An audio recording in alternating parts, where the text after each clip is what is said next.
when you're sticking under ultrasound, what do you prefer, UE or AccuStick? I don't use either. I'll usually use I'll use I stick almost everything with a 20 gauge spinal needle. Oh, interesting. Okay. Yeah.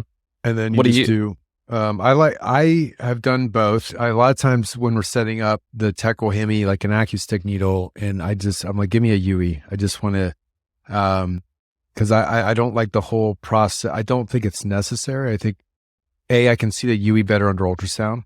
For sure. And to me, it's just like, in that sense, it's just like sticking an abscess. So whether I'm going through the liver or around the liver, I can see my needle clearly my UE needle clearly under ultrasound, get it right where I want it to. I can take a nice clean picture of it in the middle of that gallbladder lumen, and then I'm passing an 035 wire right away, right? I'm putting my implants or whatever right away. And so that, to me, it just saves steps. That way I don't have to do the micro wire and then, you know what I mean? Mm-hmm. And then the dilator. It's just an extra step of dilatation, I think. No, I think that's very reasonable. What about, I mean, have you ever heard the argument that, you know, you don't want to be sticking through solid organs, like either liver or kidney, with like basically like a hollow needle, like the UE? Your UE doesn't have an interstellate, does it? It doesn't, but I've never heard that. Some people will say that. I don't think it makes any difference. Like, I wouldn't have any problem going in with a UE. But that's why a lot of people won't do UEs for like nephrostomy tubes either. Like, if you had a big dilated system, you probably wouldn't use a UE, or a lot of people wouldn't. Like, you just go micro, like AccuStick said, or that's true. But I have heard of people sticking big dilated collecting systems with 18 gauge needles just from the get go. Yeah, I would probably. I like using an 18 gauge needle also. I like that. Yeah, I think it's one of those things. It's a risk that's kind of out there in the ether that someone brought up one time, but I don't think it comes up very often in practice. I'm sure someone out there, like if an audience member, please write us in, tell us when you stuck something like transhepatic and like you ended up with some kind of complication. I'd like to know.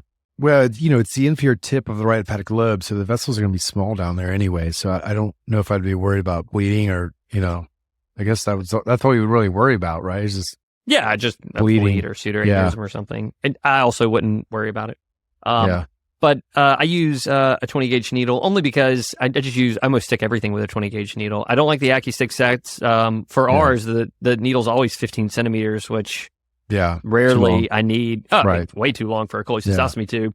And so I like the 20 gauge needle. And I do like getting the AccuStick set. Like, if I use the 20 gauge needle, it's few and far, but I will say if there's like kind of an equivocal patient and I am sticking and we should probably talk about this. Whenever you stick the gallbladder and inject contrast, are you just filling them enough to know that you're in the lumen of the gallbladder, or are you actually getting a cholangiogram? Like, if you have to see the cystic duct, or potentially not see the cystic duct. Yeah, I mean, they're sick, so I'm just shooting enough to prove that I'm in the gallbladder. Okay. So two ways I'm confirming. One is that I'm injecting, so I'm seeing visualization. I'm seeing that needle tip right in the middle of the lumen on my ultrasound image. And then as soon as I inject, I'm seeing contrast flowing. A lot of times it's kind of slow flowing within the bile, but you'll inject enough just to make out the form of the gallbladder, but not hyper injecting, because just like with a neph tube or biliary tube, you can cause sepsis, right?